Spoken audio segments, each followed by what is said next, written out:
Zlatan a banni justement la mise au vert.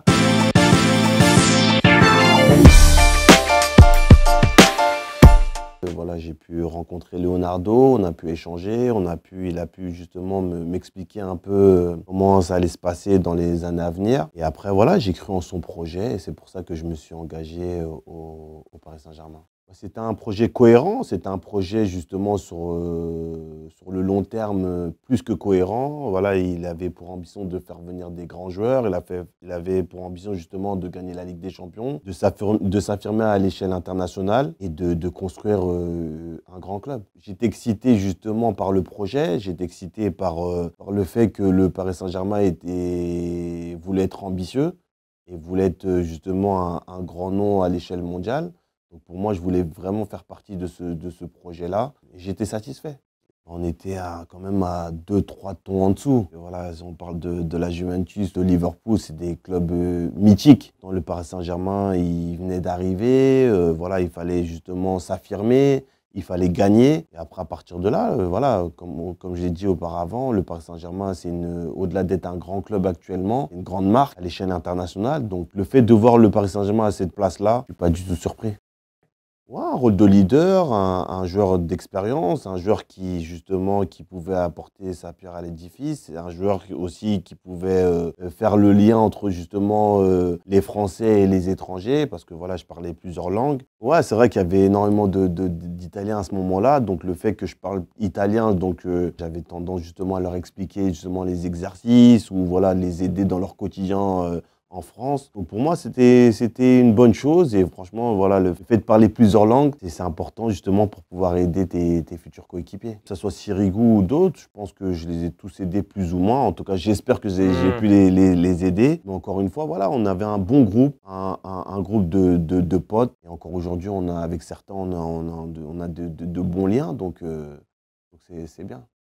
Ouais, je savais, parce que voilà, qui dit ambition dit faire venir des grands joueurs, faire venir un grand entraîneur. Et on l'a vu par la suite. Donc pour moi, j'étais déjà averti et j'étais déjà excité de voir que justement des grandes stars allaient arriver. On parle quand même d'une très belle ville. Paris, c'est une des plus belles villes du monde. Et à cela, tu rajoutes justement un club avec de l'ambition, un club qui peut s'affirmer à l'échelle internationale. Donc c'est normal de voir tout cet engouement autour de l'équipe. Donc moi, pour avoir évolué dans des grands clubs, j'étais pas plus surpris que ça. Mais je savais que je savais qu'on était capable justement d'attirer des grandes stars, qu'on était capable justement d'attirer des joueurs de classe mondiale. On l'a vu par la suite avec des arrivées comme Messi, Neymar et d'autres.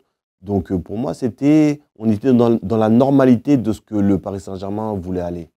Ils ont apporté énormément. Ils ont apporté leur aura, ils ont apporté beaucoup de changements au niveau du centre d'entraînement, ils ont apporté beaucoup plus de professionnalisme. Le changement, c'est que, voilà, avant on allait en mise au vert et maintenant, voilà, Zlatan a banni justement la mise au vert. Il disait que c'était préférable justement de rester à la maison et d'arriver justement un peu comme en Angleterre, ce qui se fait en Angleterre, d'arriver à 2-3 heures avant le match. Donc après, au niveau de aussi tous les petits détails qu'il y avait autour des joueurs, c'était important justement d'être plus libre et d'avoir plus de responsabilités en tant que joueur. Moi, je pense qu'il a été impactant justement dans le développement du Paris Saint-Germain.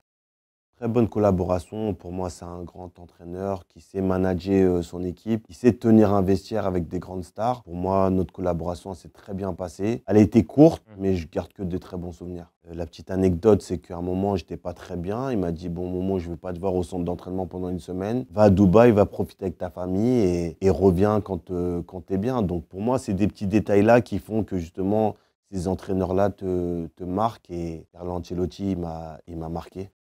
Je le vois comme un renfort. Je ne le vois pas comme étant un concurrent direct. Je le vois comme un renfort. Voilà, j'ai un club qui décide d'être ambitieux. C'est normal qu'il recrute énormément de joueurs à fort potentiel parce que tu avais besoin justement d'une profondeur de banc. Donc pour moi, c'est une bonne arrivée comme celle de Verratti, comme celle de Matuidi. Donc pour moi, voilà, c'est comme ça. Quand tu évolues dans des grands clubs, il faut s'attendre à beaucoup plus de concurrence. Chacun avait son rôle à jouer. Hein. Je pense que chacun avait ses caractéristiques, chacun avait ses qualités. Et au final, voilà, on avait une bonne entente. On a on a joué énormément de matchs. Malheureusement, sur ma première année, on n'a pas pu être champion. Mais encore une fois, je garde de bons souvenirs et surtout, je fais partie justement des fondations de la première ère qatari.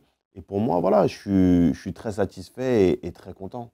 Bah, mon plus beau souvenir, c'est d'avoir partagé des moments forts justement avec tous les joueurs, d'avoir justement pu contribuer justement au développement du Paris Saint-Germain et d'avoir fait partie de la première ère qatari. Et voilà, le fait d'avoir porté justement le brassard pendant un classico, et c'était beau pour moi et ma famille, donc pour moi, je garde que des bons souvenirs. Même si tu as eu un carton rouge à la fin du Même match. si j'ai eu un carton rouge à la fin du match.